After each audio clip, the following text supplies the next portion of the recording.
Guys, I'm always yakking about these old muscle cars, so we're gonna go for a little ride in one. This is an original 69 Z28 Rally Sport.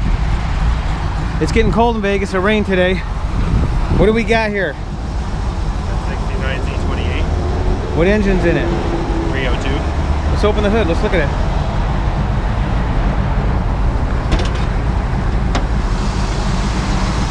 Yeah, wasn't this the good old days? An alternator, power steering pump. This was originally a California car. You can see it had the exhaust flapper that would close to heat the engine up faster and push the hot gases back up into the engine to keep it, to let it warm up. These have got the Jacobs electronics wires. Those silicone wires are probably over 30 years old and they're still running like they're new. Let's go for a little ride in this car.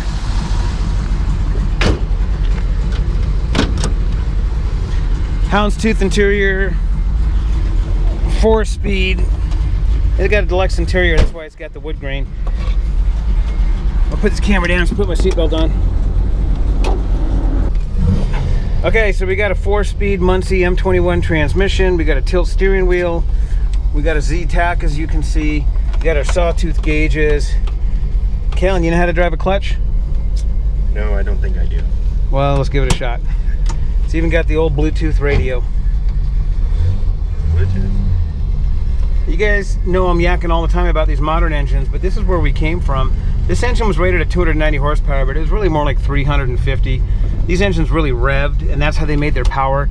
And you might hear the rumpity rump idle. And this has got a milder cam than stock, believe it or not, because 25 years ago I wanted to street drive it, so I made the cam a little bit milder. But this is how we made power in the old days. Back in this day, the 4-speed was king, and I really do like the 4-speed. But with today's transmissions, the 6 speeds, the 8 speeds, the 10 speeds, they've really changed the game. This thing is awesome around town, but when you get it on the highway, you're really revving this thing up. I've got a Z28, a 69, 302 with roller cam, and that thing will spin up to 9,000 RPM. In fact, you can see right now we're going about, how fast are we going? Speedometer's off, but we're doing about 50 at 2,700 RPM. So we're really spinning these things up back in the day, and if you get this thing on the highway and do any kind of long distance, you would feel it. This is an old sawtooth gauge setup. We just started this, so you can see it's running a little cool. Got our oil pressure, fuel. The battery of these, this is a shunted amp meter. So what that basically means is it shows you when the alternator is charging and when it's discharging. When it's in the middle, it pretty much means that the battery is charged and there's not a whole lot of current going into it. What you don't want to see is that gauge go to the negative side.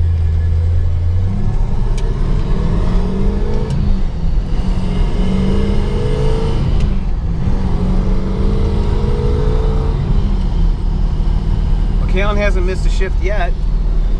It's really hard to with this 4-speed. It's actually really awesome to drive. I know most of you will never get a chance to drive a muscle car like this because their prices are just getting out of sight. A lot of these Z's are fake or phony Z's. This is a real Z with a real 302, and they are a blast. They're a lot of fun, but they're really not cross-country cars. They're not like the modern engines. Like if you took an LT1, the LT1's got a lot more power than this. It's a lot more mild, gets a lot better economy. You put an LT1 in front of a 10-speed transmission and there's just no comparison. You know how to if you want. So I hope you guys enjoy this little ride in an old muscle car. So guys, this is a traditional muscle car engine, which basically means it was cammed and it built most of its power at the top end, unlike the modern engines. So the drivability is completely different than what we're used to today.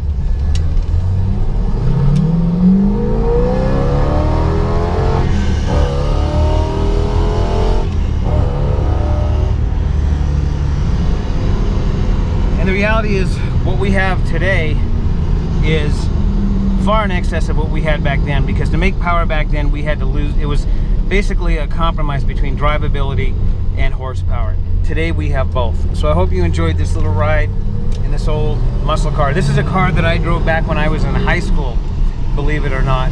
Back when they used to give these things away, and I'm glad that I held on to it.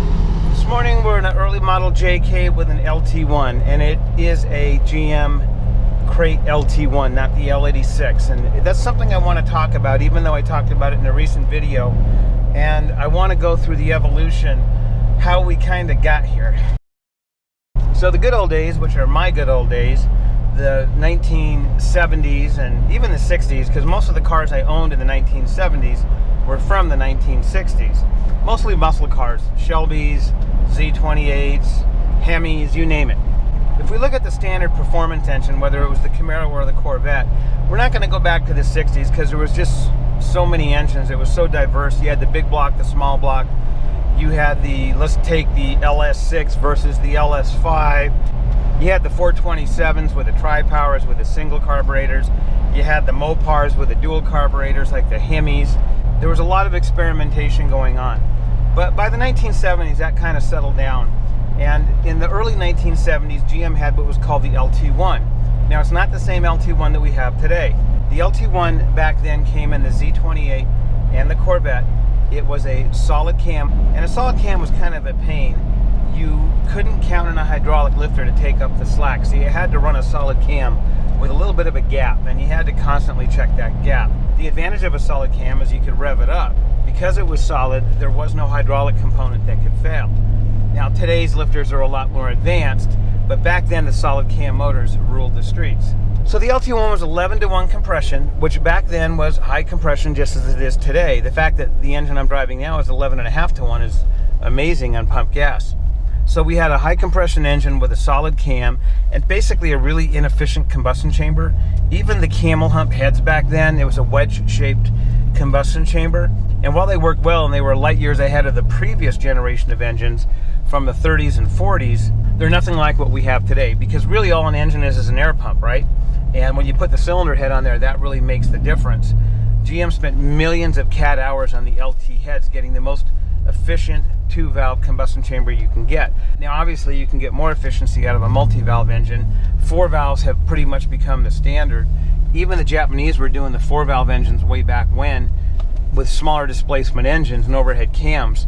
Now, GM didn't go that route. They stayed with the good old overhead valve V8, which has proven to be very reliable. A lot of power, a lot of torque, and low cost. So the LT1 was at the top of its game in 1970, but in 1971, the rules started to change. Insurance companies were getting involved, and the manufacturers had to tone things down because the muscle car era was coming to an end. The days of putting high horsepower engines and chassis that really weren't up to it were kind of over.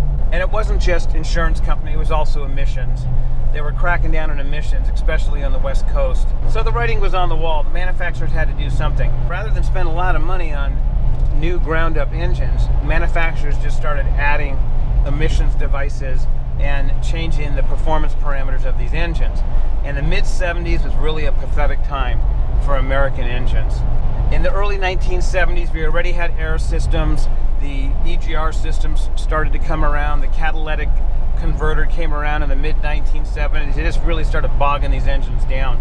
The average American V8 went to 200 horsepower or less in the mid-1970s, and they weren't very efficient.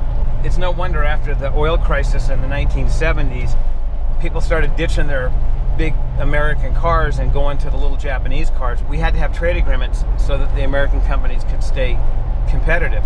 And really what was happening is we had a lot of legislation and regulation coming in, and we were trying to take these old dinosaur engines and turn them into something they really were not designed for.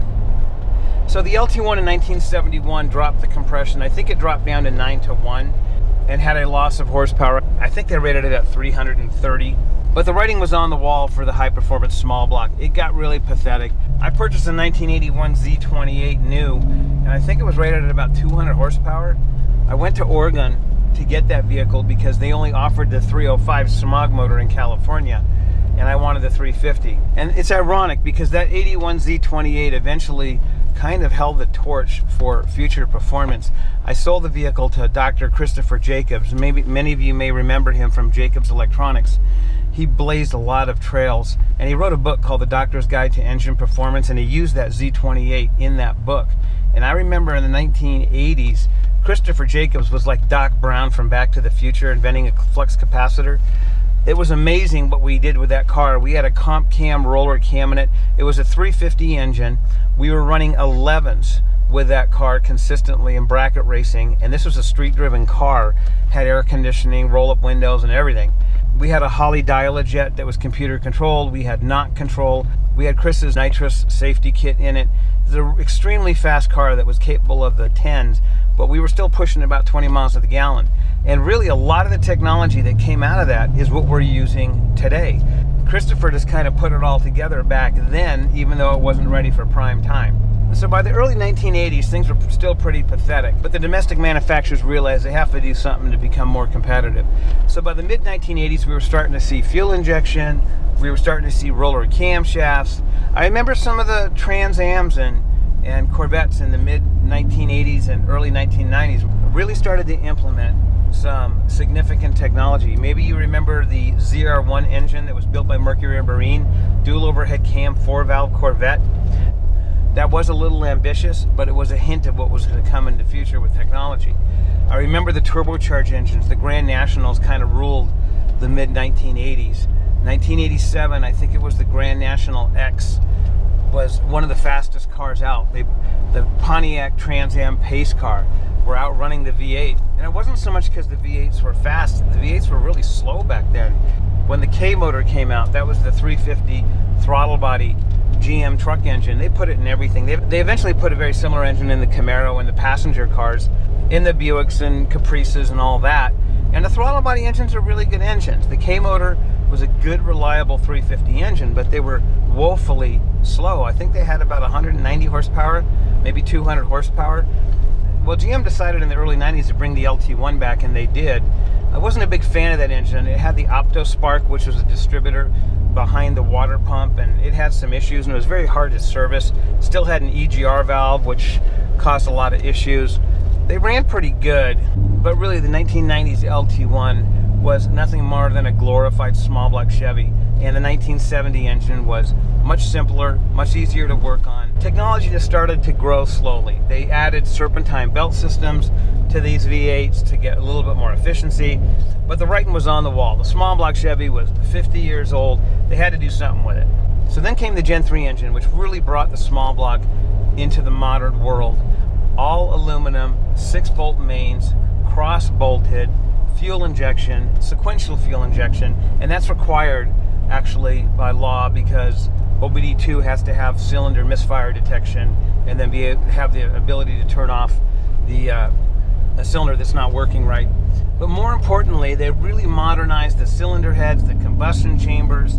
They did change the firing order, and now we have a 5.3 engine putting out well over 300 horsepower when the previous generation of V8s that were smogged down could barely put out 200 horsepower.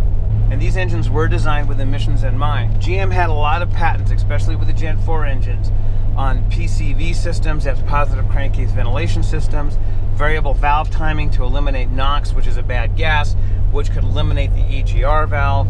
The secondary air systems pretty much disappeared. So what ended up happening is in the 60s and 50s, we had very simple engines.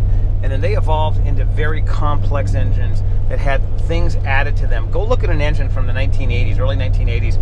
Look at all the smog stuff, the smog trees and the evap systems, air management valves, all this stuff. Well, that got simplified as the engines were designed from the ground up for emissions. So it was kind of win-win because the engines got simpler, the power went up, everybody was happy. The government was happy, and so was the consumer. So of course, when the Gen 3 engines went out and the Gen 4s came in, we got the LS3.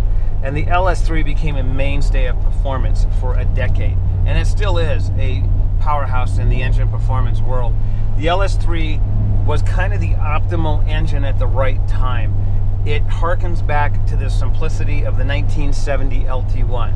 It was a manual transmission vehicle. It didn't have anything it didn't need. It didn't have air-fuel management. It didn't have VVT. GM stripped that motor down and made it a pure performance engine.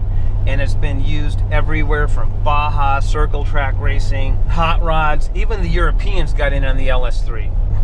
So the LS3 was going to be a tough act to follow. And when the Gen 5 LTs came out, I think there was a lot of ambiguity what was going to happen. And the original LT1s are pretty awesome engines. Like every other engine generation, they had to go through their teething problems. But it didn't take too long for the LT1 to prove its dominance. Because remember, the Gen 3 engine basically brought the small block Chevy into the modern world, and the Gen 4 added more technology to that.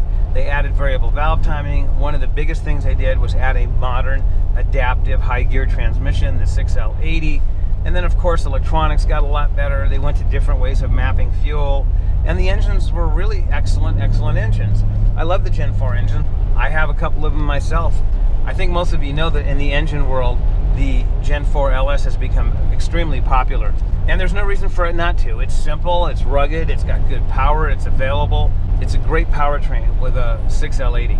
Well, as time went on, the government was demanding better fuel economy, lower emissions. So GM had to do something to keep the overhead valve, 2-valve V8 going, because they're pretty committed to that architecture. If you think about the large SUVs and the weight that these things need to haul, you're not going to use a little 1-liter turbo in a 1-ton truck.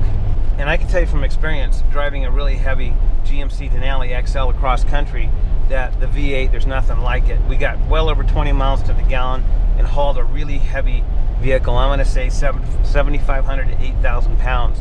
And I just don't think any other powertrain would do it as efficiently. So GM took some big steps to the LT. And all of this was kind of old technology by now. The first let's talk about is direct injection. Direct injection had been around for a long time. In the 1970s, Ford had experimented with direct injection on production vehicles. Of course, they didn't support it just because the technology and the materials weren't there yet. Variable valve timing had been around for a long time. Continuous variable valve timing has also been around. Pentastar has continuous variable valve timing, and that's where you can phase the cam wherever you want. Dual stage oil pumps have been around forever. But the point is that GM took all this technology that was making other engines efficient and they applied it to the LT. And nobody else has really done that. If you look at the Hemi, if you look at the LS, they haven't done that. Now Ford's got some really cool engines like the Coyote, but we're not really going to consider those for our JKs, not only because of the cost, but the size and the support. Nobody can beat GM when it comes to parts availability and value. I remember in 2008 when I started doing my first LS conversion, everyone in the industry thought the LS was a great match for the JK. While they were putting Hemis in, everybody agreed that the size and the weight and the cooling of the LS was just more appropriate. And that's kind of how GM engines are. GM engines are kind of the do-all of the engine performance world. So getting back to the LT, GM was putting a lot of technology into these engines, not only for the mainstream vehicles to get better CAFE standards or better fuel economy and lower emissions to make the government happy, but to get more performance for the gearheads. So the goal was to do both, and I think they've achieved that. And the only way they could achieve that was with this technology. In 1970, an LT1 made its horsepower by being radical. Now, the LT1 was mild in comparison to some of the other vehicles. I own an LS6 in 1970, and that thing is really rumpity-rump. It'll burn your eyes if you stand in a garage with it running. The LT1 was a little bit milder than that, but you know, guys would take these things out, raise the compression, run race gas, put a bigger cam in it and all that. And yeah, they were really fast, but as far as drivability went, they were horrible. Now, if we look at a new LT1, which probably has more power than those early engines, the drivability is excellent, and they did that through technology. So I know I talked about this in a previous video, but because we got these L86s in stock, I'm getting a lot of questions, and guys call and say, you know, I really want an LT1 to say I have an LT1. However, I would like to save that couple of $1,000s off my build, because the way things have been going, the prices have just been going up. So I want to describe the differences between the L86 and the LT1 a little bit more clearly. The LT1 was put in performance cars like Camaro and Corvettes. The L86 was put in trucks and SUVs like Escalades and Denalis. Now, if you think of an L94, it's virtually identical to the L99. The L99 was put in the Camaro and the Corvette in automatic transmission vehicles. It had AFM, which is active fuel management, 4-cylinder mode. They had flex fuel, and they had VVT. The L94 had AFM, flex fuel, and VVT. I drive both the L99 and the L94. I love them both. Guys tell me they can notice a big difference. I don't. It's the same thing with the L86 and the LT1. The L86 is set up for a SUV, and the LT1 is set up for a passenger car. So that obviously means the LT1 has a low hood line to deal with, so they lower the intake. The LT1 doesn't have the same braking needs as a truck. So the LT1 just runs standard manifold vacuum to the brake booster. The L86 runs a vacuum pump, which is capable of putting out more vacuum than the intake manifold, especially when you're on it. What you need to understand is there is a check valve to hold vacuum inside of your brake booster, but if you get on it for a long time and your vacuum drops off and you're using your brakes constantly, you can eventually start to lose your pedal or your pedal assist. Chrysler knew that. That's why they put the electric pump in the bumper to supplement engine vacuum. Well, the L86 has a vacuum pump that as long as the engine is turning, you have full vacuum. I personally like that setup. Now, you can run the vacuum pump on any engine you want, but it comes standard on the L86. One thing I will say is if you're running a big bore box, then you don't want to run the vacuum pump. You can usually run a big bore with an LT as long as you don't run the vacuum pump. So if you have an L86, you put an LT1 intake on it and you're good. Now obviously the intake on the L86 is taller, the truck has more room, and GM wanted more bottom end torque.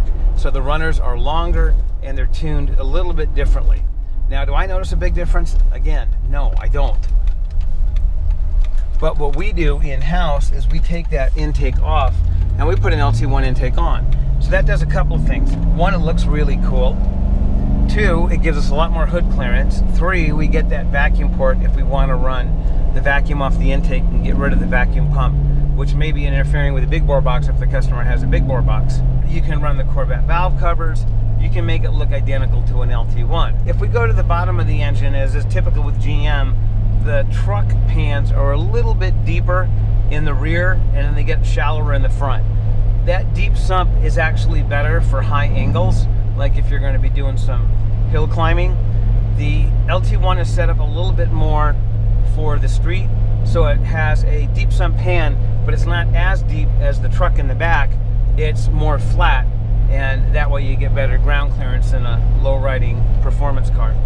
Now, I haven't seen a problem with either. You can run either pan. They hold a lot of oil. The LT1 holds just about 8 quarts of oil, so that's a lot of oil. And then by the time we get our coolers on it, it's even more than that. And speaking of the cooler, the LT1 has an engine oil cooler built into the oil pan. It's not very big. It is water cooled. It's very similar to the JL, very compact.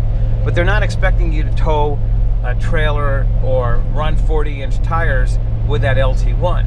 So what the truck pan does is it has a oil bypass, just like the old LSs and small blocks, where you can run hoses to it and then run that through a large cooler, and that's exactly what GM does. If you get like a heavy-duty tow package, they run a large oil cooler up front, and that gives you more oil cooling capacity than the built-in cooler on the LT1 oil pan. Now you can't really run that oil cooler on the LT1 anyway because it's probably going to smack your differential. So don't worry, there are adapter plates to take that cooler off and then just go to standard lines, which is what we do in most builds, and then run it to an engine oil cooler. And the engine oil cooler is somewhat important because if you've watched all my cooling videos, you know that it's not all about getting heat through the radiator. Everybody thinks, oh, a bigger radiator and fan is going to solve my problems. But the issue is you got a high compression engine in a really heavy Jeep with 40s, you have full skids, you're trapping that heat in. That heat's got to go somewhere. So trying to cram a transmission cooler and a power steering cooler and an AC condenser in front of the radiator, so by the time the radiator gets the air, it's already hot, and then trying to crank that fan up to pull that hot air through into a high pressure zone from a low pressure zone, it's not a very good setup. So what you want to do is you want to offboard that. And the JL is a good example of that. JL's got coolers everywhere, even on top of the transmission. EGR coolers, transmission coolers, engine oil coolers. And it's kind of what we do. You want to take that heat and put it into the atmosphere, not into the engine compartment.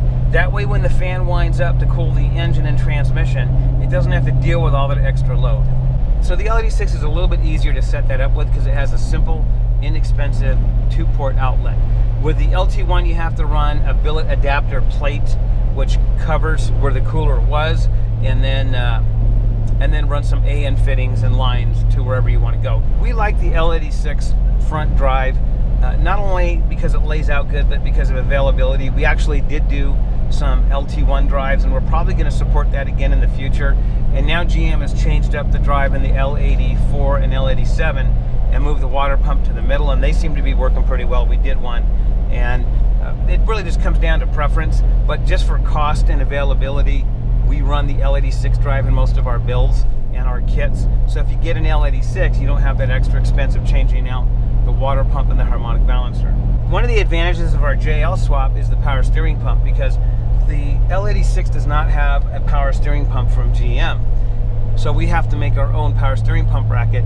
And of course we made it so that you can use your original power steering lines, and you can also run a PSC setup if you like. With the JL, the power steering pump setup is really slick.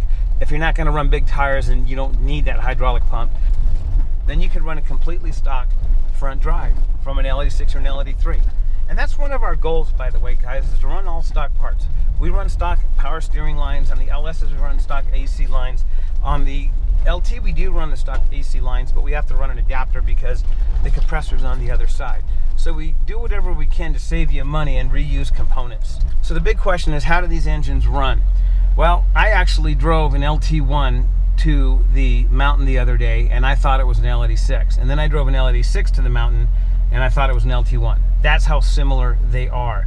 What's going to make more of a difference than whether you get the L86 or the LT1 is your vehicle. If you have, and I just did a video on a vehicle that had pretty much every accessory you could put on a JK. It was heavy. It had a roof rack with stuff on top. It had stuff inside. It had stuff outside, exoskeletons, you name it. And surprisingly, that 6.2 LT pulled it like a go-kart. I was really surprised how well it pulled it. I thought I was in an LT1, but I wasn't. I was in an L86. So then comes a big question about cost. Because we can get these L86s at somewhat of a discount, the L86 is not really sold by GM as a production engine. And when GM has lots of engines to sell off, they auction them. Whether the engines are end of life or they're overstock, GM sells them, and they have certain certified companies that can bid on them. So these companies buy this overstock and they sell them to shops like us. So these are production line engines. These are engines that were designed to go into production vehicles. These are not GM performance engines. These are not replacement engines. These are actually production engines that we're getting. So you know you're getting a top of the line engine. In my experience, the engines that are slated to go into production vehicles seem to have an extra step in quality control, because we're noticing that some of the GM performance engines have a couple of bugs here and there, parts missing or whatever. But on the production line, you don't want to slow it up by a part missing or a defective component. So these are production line engines, these L86s. What do we do to the L86 or the LT1? We swap the intake with all the components, and that's the hardware and the insulators and all that. I do believe we're putting the Corvette valve cover trim on. That might be optional, I don't know, but it is available. So it looks just like a Corvette. We already have the L86 drive, so there's nothing to do there. You save a little bit of money. We test and tune it, and at the end of the day, what you essentially have is an LT1. Anybody that opens that hood and looks at it is gonna say, you got an LT1. So I don't know how long this window is gonna last. The L83 window opened up. We did a lot of them, and then it closed. The L82 window opened up, and we've got some of those now, but I can see that that's probably not going to last very long. So if you want an L82, get on the bandwagon right now. And the L86, we seem to have a plentiful supply, but who knows, by the end of the year, that might be gone. But it is going to save you some money. The LT1 is available, and as far as I know, is going to continue to be available through GM Performance, so there shouldn't be any problem there. The price is just going up. I think they've had 3 price increases on the LT1 in the last year. At least 2 I know of, maybe 3. So you might expect another one January 1st. As far as the transmissions go, GM is shifting everything over from the 8-speed to the 10-speed. The L84 10-speed is an awesome engine.